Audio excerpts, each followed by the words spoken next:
Welcome to PODClatsop, the podcast where we explore the people, places, and programs that make Clatsop County unique. I'm Jen Benoit with Clatsop County Public Affairs. And today we're talking about a program that's changing the way our community responds to substance use disorder, the Clatsop County Deflection Program. The Deflection Program brings together local law enforcement, Clatsop Behavioral Health Care, the District Attorney's Office, parole and probation, and many other community partners. Together, they're working to connect eligible individuals with treatment and support instead of allowing substance use disorder to continue driving repeated involvement in the justice system. Today, we're going to explore how the program works, what happens when someone is offered deflection, and why some of the program's biggest successes don't happen during the first interaction. Joining me today are two people who see that journey every day. Christina Schulz is the Clatsop County Deflection Program Coordinator. Christina works alongside law enforcement agencies, the District Attorney's Office, and community partners to help coordinate the program and ensure eligible participants have the opportunity to engage in services. We're also joined by Isaiah O'Neill from Clatsop Behavioral Health Care. Isaiah works directly with participants as they begin treatment, overcome barriers, and navigate recovery. He sees firsthand what happens when someone says yes to deflection. Thank you guys both for being here. Thank you for having us. Yeah, thank you. Christina, before we dive into the details of the program, I'd like our listeners to get a picture of a real life situation. So imagine an officer out on a call. They're encountering a person that may look like a candidate for deflection. Tell me what that looks like. Yeah, so Seaside Police Department is out with a client and is in possession of a controlled substance. And at that point, Seaside Police Department offers them the deflection program and explains how the program works. Christina, tell me more about what the officer is explaining about the deflection program while they're on the scene. The officer is explaining that we have this program that allows them to enter the deflection program, which is 12 weeks long. And if they can be actively engaged in the program for 12 weeks, then that criminal charge of being in possession of a controlled substance will not go on their record and it will not go to the DA's office. It will be non-existent. And they're explaining that, they'll be working with a deflection clinician and they're going to work with getting them treatment and help that they need. The client accepts going into the deflection program. At that time, the officer will call the deflection phone and speak with a CBH clinician.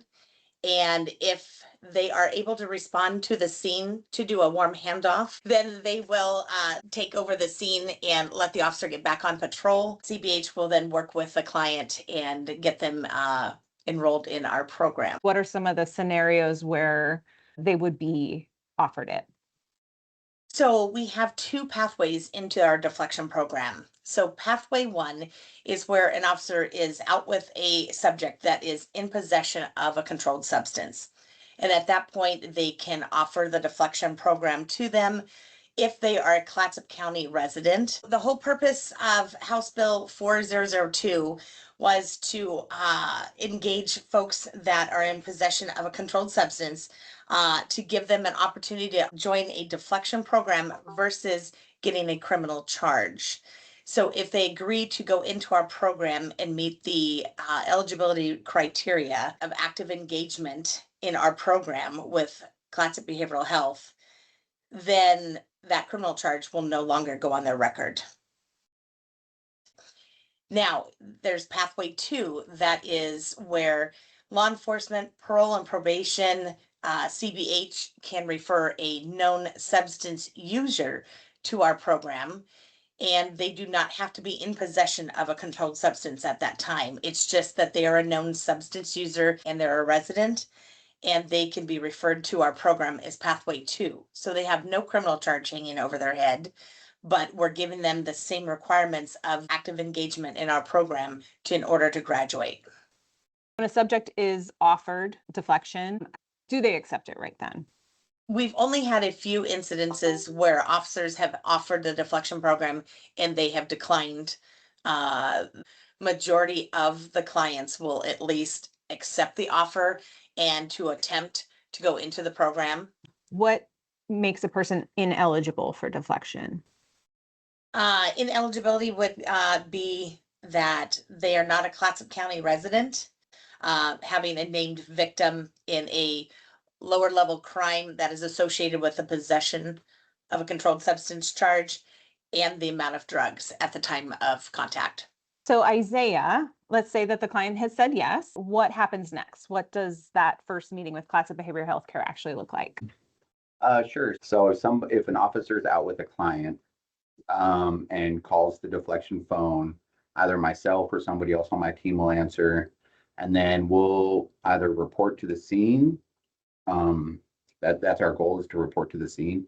If we're unable to, then we'll talk with the client and schedule a time to meet up. So when we arrive on the scene, we basically let the officer know, like, hey, we have it from here. The officer still issues the citation, the criminal charge, because that will be held in abeyance until they either complete or don't complete the program. What I do when I show up is I meet with the client, and then I start with scheduling an intake process with the client.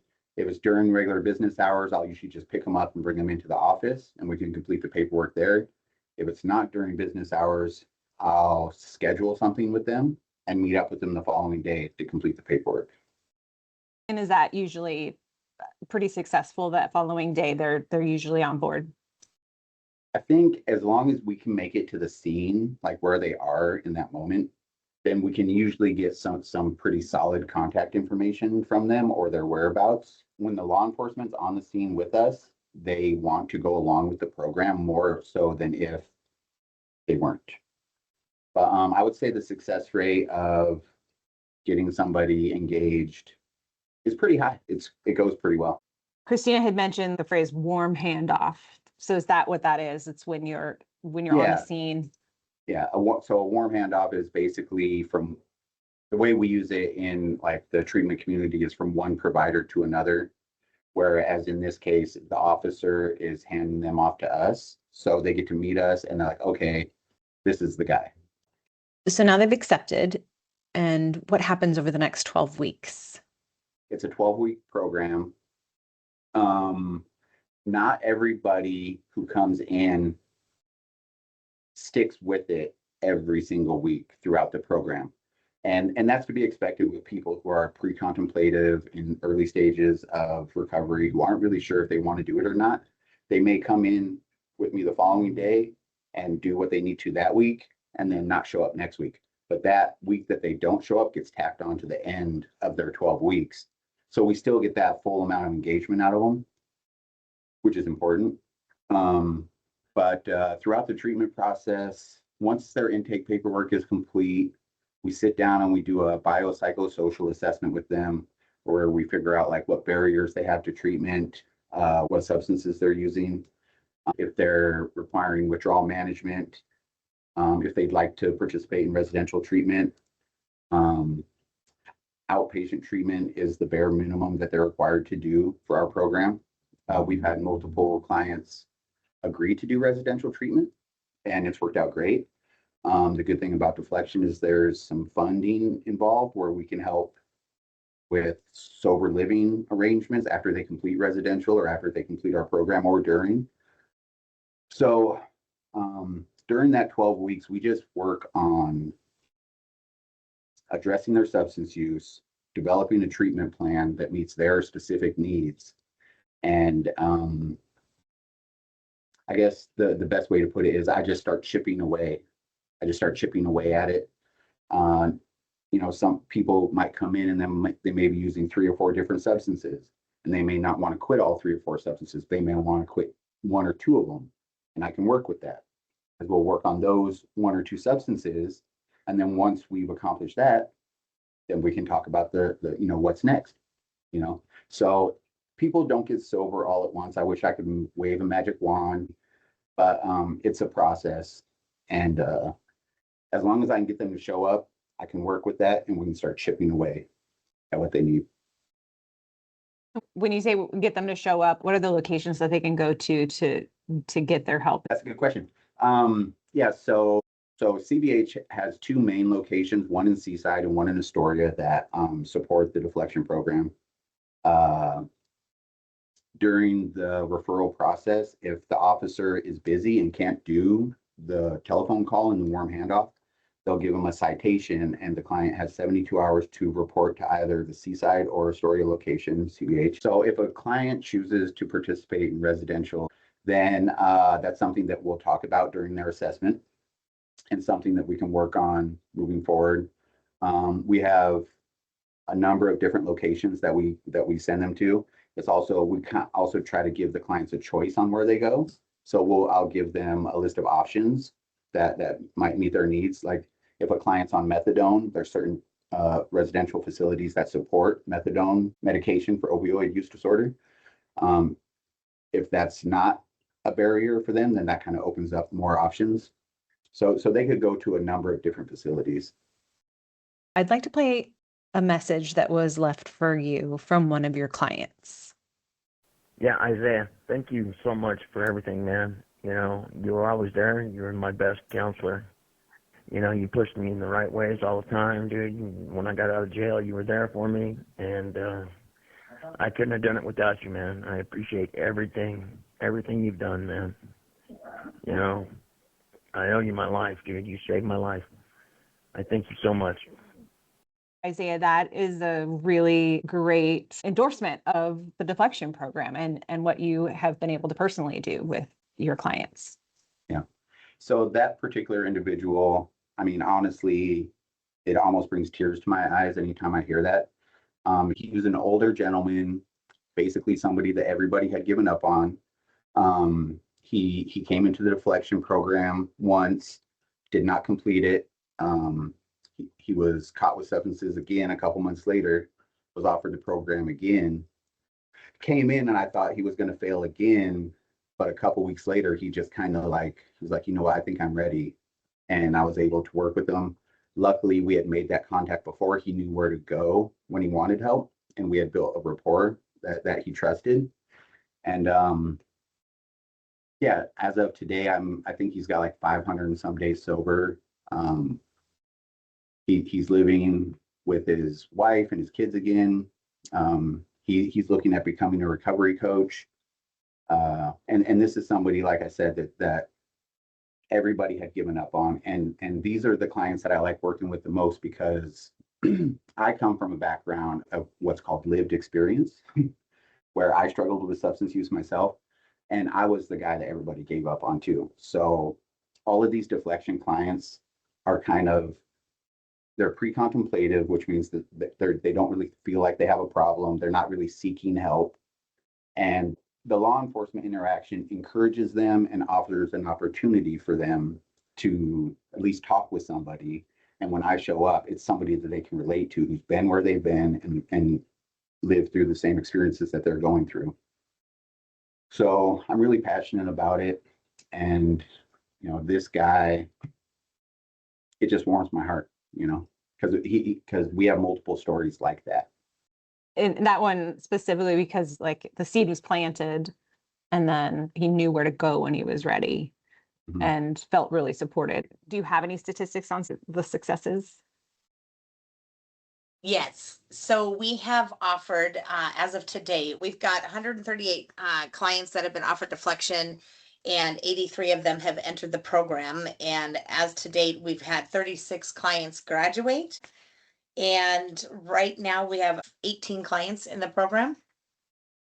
And if you really break down the statistics even a little bit more, we've had out of those clients, we've had 50 clients enter pathway 1, and we've had 33 clients enter pathway 2. At the end of the deflection program, we do an exit survey to get feedback from the clients to let us know what helped them, if there was any barriers or any challenges within the program. And it helps the deflection team reevaluate the program to see how we can make it better. What some of the graduates have said at the end of the deflection program is the reassurance of having support from someone with lived experience who understands their journey was just motivating. They've worked with my schedule and made me feel accepted instead of being judged. Instead of arresting me, you gave me a chance to change. And I finally had someone believe I could do better. This program saved my life. Deflection worked when nothing else did. I'll just add that the majority of the clients that get referred to this program are actually appreciative of the police interaction and getting involved, because most of them want to work on their sobriety before they even get here. This just gives them a reason to show up.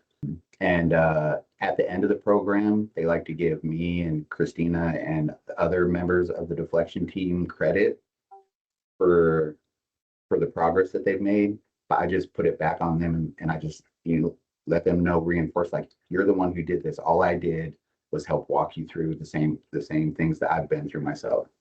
Can you talk a little bit about how our deflection program compares to other programs within the state? Sure.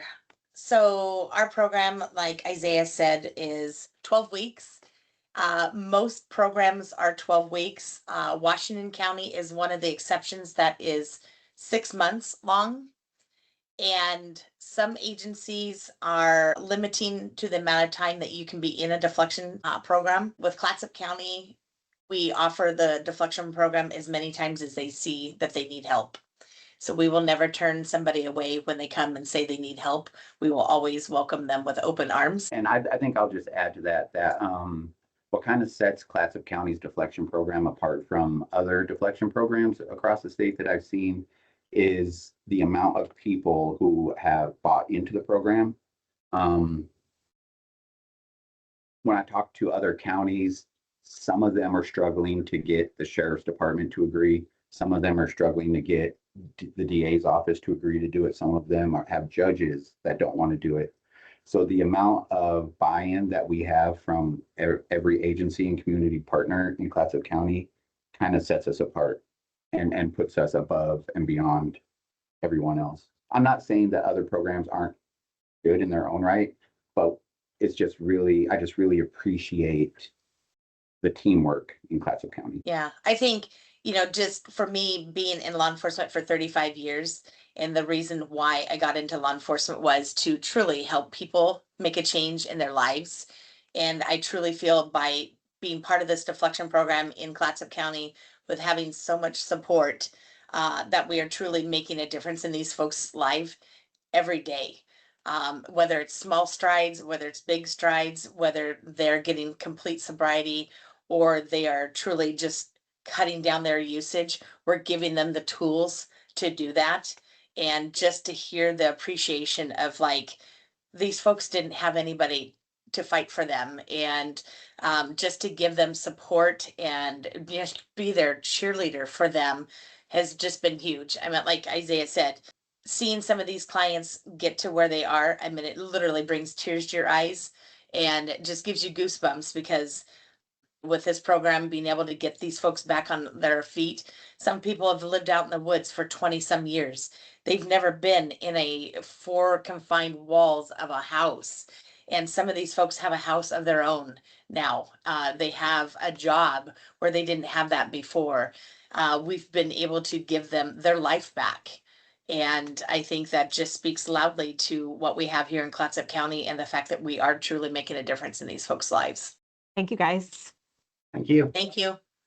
As we've heard today, deflection isn't simply an alternative to the traditional justice system. It's a partnership that brings together law enforcement, behavioral health, and many other community organizations to help people take their first steps towards recovery.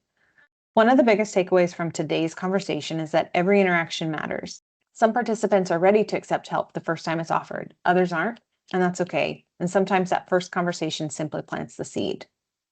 The numbers tell us how many people entered the program, graduated, or are continuing their recovery, but they don't fully capture the lives that have been changed, the families that have been reunited, or the officers and clinicians who continue showing up every day to offer another path forward. I want to thank Christina Schulz from Clatsop County and Isaiah O'Neill from Clatsop Behavioral Healthcare for joining us today and for sharing both the process and the heart behind the work. And thank you for listening to PODClatsop. If you'd like to learn more about the Clatsop County Deflection Program or other county services, visit clatsopcounty.gov.